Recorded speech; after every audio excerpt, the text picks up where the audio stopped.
everybody. I'm Brittany Lewis, a breaking news reporter here at Forbes. Joining me once again is Dr. Jonathan Schanzer, Executive Director at the Foundation for Defense of Democracies. Dr. Schanzer, thanks so much for coming back on. My pleasure.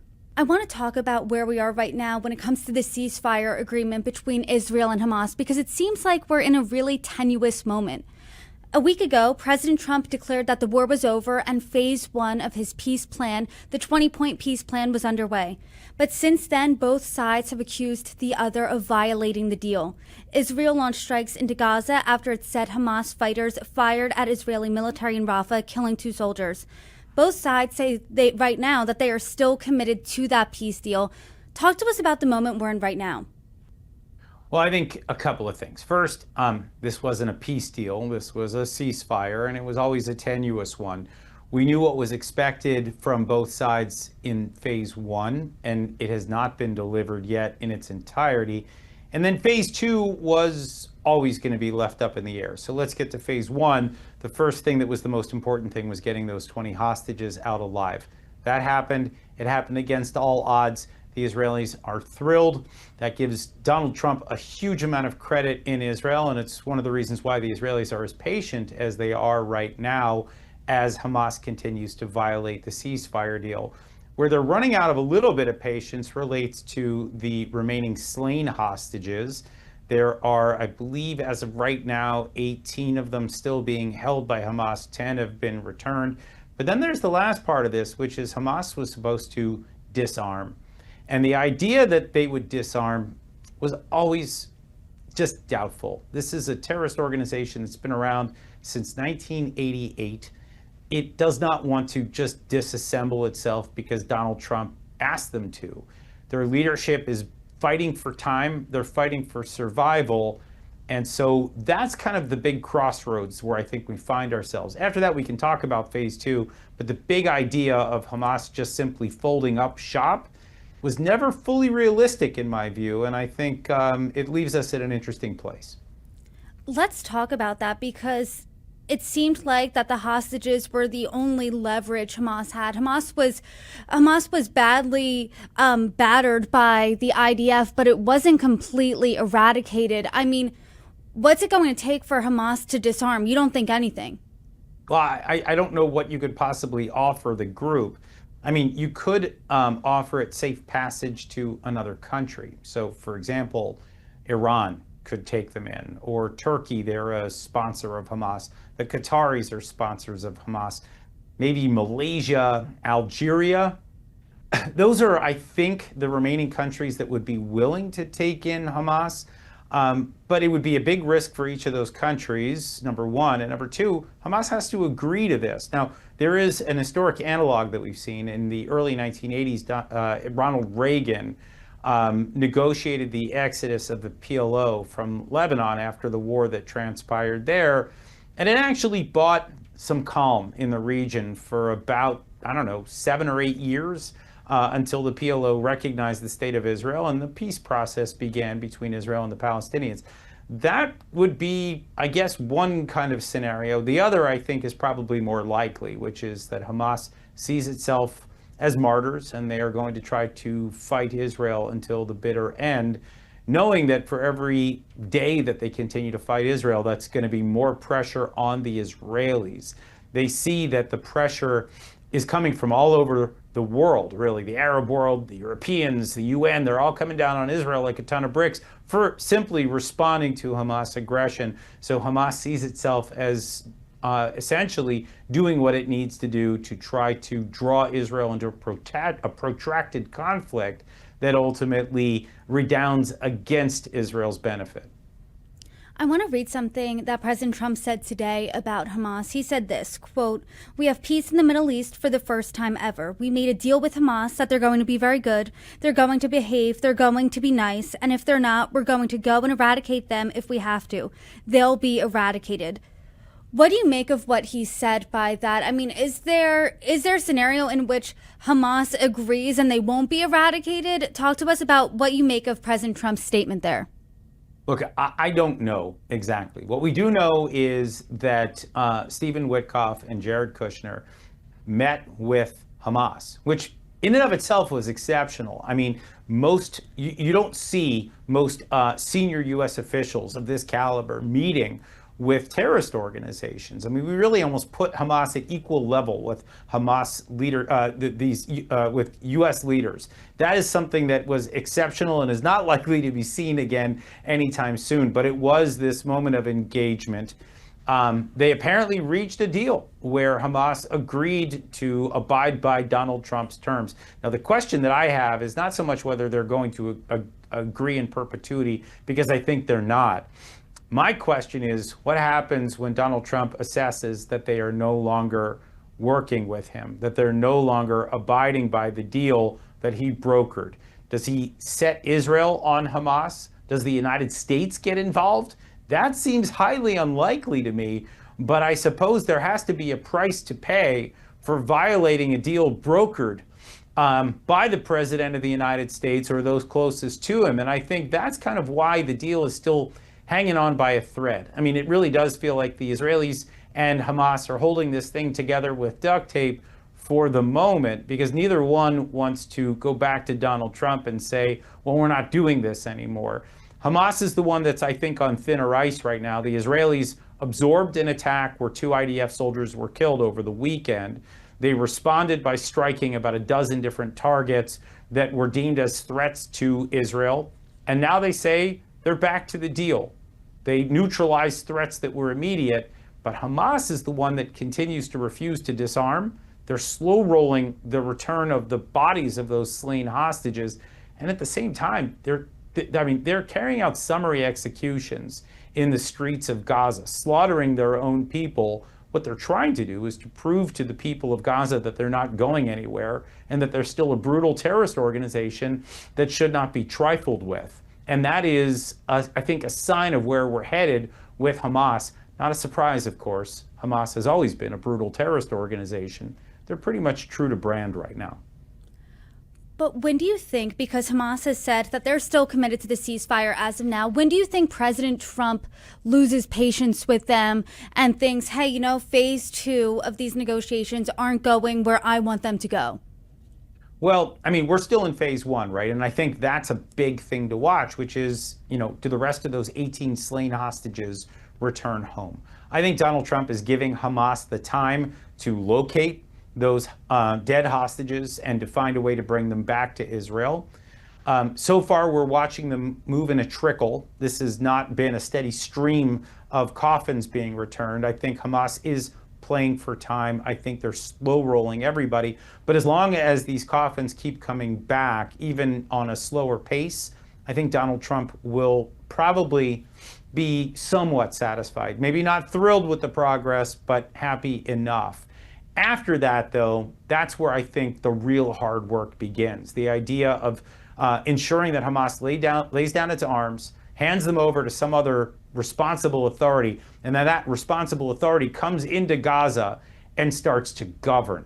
That, to me, sounds exceedingly difficult, because I don't think anybody's going to want to go into Gaza until Hamas surrenders. But I also don't think that Hamas will want to surrender unless it is forced to surrender. So that's the crossroads that we're, I think, about to arrive at, if we even get to the point where those remaining 18 hostages are sent back to Israel in their coffins. I know you're saying we are at multiple crossroads right now, and then even more so coming in the future. But as of right now, U.S. envoy to the Middle East, Steve Witkoff, and Jared Kushner are on the ground in the Middle East. Vice President J.D. Vance is expected to be going to the region later this week. What do you make of them being on the ground right now? Where do you see negotiations going as those U.S. stakeholders are currently there? Well, you know, it's interesting. Stephen Witkoff and Jared Kushner pulled off a remarkable feat by just getting Hamas to this point. The 20 hostages that were returned to Israel alive, nobody in Israel thought that that was even possible. Okay, so they have achieved something remarkable. Now we have J.D. Vance, Vice President of the United States, coming to Israel. He will be welcomed with red carpet treatment. They will celebrate him as the second most important representative of the Trump administration, and he's going to get a hero's welcome. But I have to say, if the goal is to try to save the deal, Vance is going to the wrong place. Witkoff's going to the wrong place. Kushner's going to the wrong place. They need to go to the countries that have leverage with Hamas. And here I'm thinking right now about Turkey and Qatar in particular. These are two nominal American allies that have been funding and providing safe haven to Hamas since before the war broke out. And after the war broke out, they continued their overt support to Hamas. They were the ones who promised Donald Trump that they could deliver Hamas. They brought them to the table. They got Hamas to relinquish the 20 live hostages and a number of coffins. No one thought that they would even get this far, but it's still on them to deliver the rest of those coffins, and it is on them to deliver a demilitarized Hamas. The question is whether those countries are serious right now, and I just don't know the answer to that. But I don't think that J.D. Vance, that the vice president, is going to get answers to that by asking the Israelis. The Israelis have already said that they are willing to uphold their end of the deal, and they're trying to, so long as Hamas stops firing. I think that's a really interesting point, that if J.D. Vance and Americans want to save this deal, they're going to the wrong place. Do you think this deal then can be saved at all? Or to your point earlier, Hamas is just buying time, buying time, buying time? They are buying time. But I do think that the U.S. can start to lean on a number of actors around the world. You had all these European countries that were calling for a ceasefire. Well, they got one. And right now, they're not leaning on Hamas to make sure that it abides by the deal that it signed. Same thing for the Arabs, the Saudis, the Emiratis, the Egyptians, the Jordanians, the Bahrainis. They should have also been leaning on Hamas to end this standoff, and we haven't seen them do everything that they can diplomatically to force Hamas to finally hand over those remaining hostages and to lay down its arms. The UN, where is the UN in all of this? I mean, they were the same thing, calling for a ceasefire. There should be resolutions coming out calling for Hamas to abide by this deal. We're not seeing the international community rally behind Donald Trump or the Israelis right now. There's this strange silence, this strange ambivalence that has suddenly taken over an international community that only a few short weeks ago were howling about how terrible this deal was. And one gets a sense that they really were only interested in bashing Israel. When you start to look at the way this is playing out now, it seems like they were taking every opportunity to blame Israel. But now that Hamas is the one that's dragging its feet, now that Hamas is the one that's murdering innocents on the streets of Gaza, including women and children, we have seen silence from across the international community. I think Donald Trump should be making an appeal directly to our international partners right now. That's how we get the deal done. To that point, I mean, there have been international calls for close to 2 years now for a ceasefire immediately. Now that there is a ceasefire deal underway, tenuous but underway, you think that there should be even louder calls for Hamas to disarm. Do you think that international pressure would get Hamas to disarm? Look, I think right now they're not feeling enough pressure. They had the president of the United States leaning on them. They had the Qataris and the Turks leaning on them. Maybe a few other countries, Jordan, Egypt, Indonesia, from what we hear, maybe a handful of others. That was pressure that got them to the table. It was pressure that got them to release those 20 hostages. Are they feeling the pressure now? I don't know. I think they want to see what they can get away with. And I think this is the point. They should not be given the impression that they can get away with anything, that the world is serious. But let me also just say, this shouldn't be happening now in October of 2025. This should have been happening in October of 2023. The moment that Hamas carried out the heinous attack of October 7th of 2023, the world should have unified and demanded the release of all the hostages, the release of all the bodies. We would have saved lives, not just the Israeli lives, the hostages, but we would have saved the thousands of lives that had been lost on both the Israeli and the Palestinian side of the divide when this war erupted in full. Had the world come in and said, Hamas, you are no longer fit to govern. If you ever were fit to govern in the Gaza Strip, you've now relinquished the right to do so.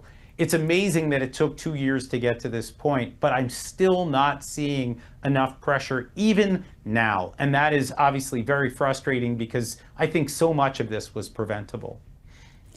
And as of now, as you said, we are still in phase one of this deal because Israel is still waiting for the remains of the hostages to come back. If and when that happens, what specifically are you looking out for next? Well, I mean, you have this process where Israel is supposed to pull back to the edge of Gaza, not to where they are right now, which is the yellow line, as they're calling it. So Israel controls a little bit more than 50% of the Gaza Strip in the areas kind of surrounding the most populous areas. So there would be an Israeli withdrawal. That's part of it. Then comes the entry of these international forces to try to maintain calm and to try to begin to rebuild, to remove the rubble, to start building hospitals and schools and electrical plants and water plants, all the services that the people of Gaza would need. In other words, that's where the real hard work begins, that kind of state building process.